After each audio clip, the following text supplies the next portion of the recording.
DLRs, hey, what's going on? Mike Boards with the Mike Boards channel. Thank you for watching. We are referencing our brand new LG THINQ Laundry Center, and we want to talk about the exhaust duct from the dryer. And you have basically three different options on how to route the exhaust. Let's take a look. In front of us now is our brand new LG THINQ Laundry Center, white and the electric version. And again, in today's video, we are going to show you the options you have when routing your exhaust ductwork. And I want to show you the installation manual first. In front of us now is our exact LG ThinQ installation manual, and I have opened it up to the page where it explains installing the dryer side vent kit.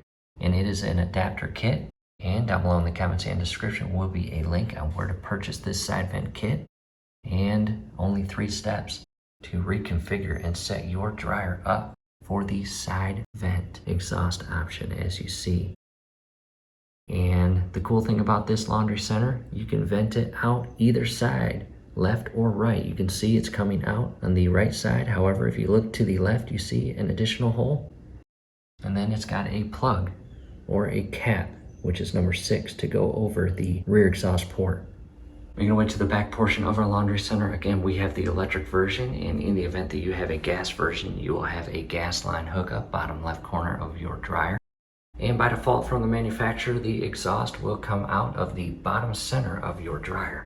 However, as we just saw with the installation manual, it can be rerouted by use or install of the adapter kit or side vent kit to either exhaust either the left side or the right side. And here is the left side cap if you're standing behind it.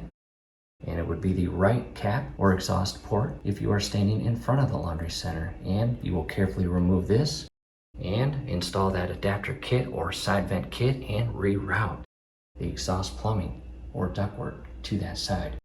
And you'll cap this off with the door or plug panel that comes with the adapter kit. In addition, making our way to the side here, there is the left side if you're standing in front of it, or right side if you're standing behind it. And this is the one we would actually use if we actually had to, because our dryer chute is in the bottom left corner of our enclosure. As you see, water line hookups on the right, as well as our 240 amp 3-prong plug. And down below in the comments and description will be a link on how to properly and safely install or replace your dryer chute, because they wear out over the years and a brand new one goes a long way. And again, we show you how to remove the old one and install a brand new one and apply the caulk or sealant bead to create that watertight seal. Back to the front of the laundry center, what I want to do now is hit the computer and show you and explain more about the side vent and adapter kit.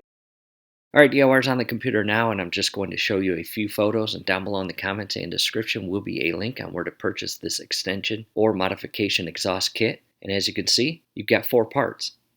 In this photo, you can see everything that the kit includes: 1 duct elbow, 1 screw, 1 cover plate, 2 straight outlet ducts, and to our benefit, 1 instruction sheet. To the next photo, and here is the measurements of each part individually. And to the last photo, you have a straight pipe that connects onto the bottom portion or opposite portion of the lint chamber and fan housing. And right here is the fan, which if you remove your lint screen, you can see. However, coming back down to here and over, this is a view basically looking from this area in and down to the elbow fitting, where you can either have it make that 90-degree angle turn left or right. And to the next photo, you can see the straight pipe is going through one of the holes that have been punched out, followed by installing that cover door on the rear portion of the panel where the previous piece was removed. You will need to remove some screws on the back dryer panel, as well as that black plastic stack mount. And once you do that, you can gain access to everything inside the dryer in order to modify your exhaust. DLRs, that's it. We hope this helps in getting you more familiar with the exhaust extension or adapter kit. From here, do us a favor, below the video you will see that thumbs up icon. Click on that, like the video, subscribe to the channel. Definitely ring your YouTube bell. That'd be very helpful to us. We'd really appreciate it. Thanks again for watching.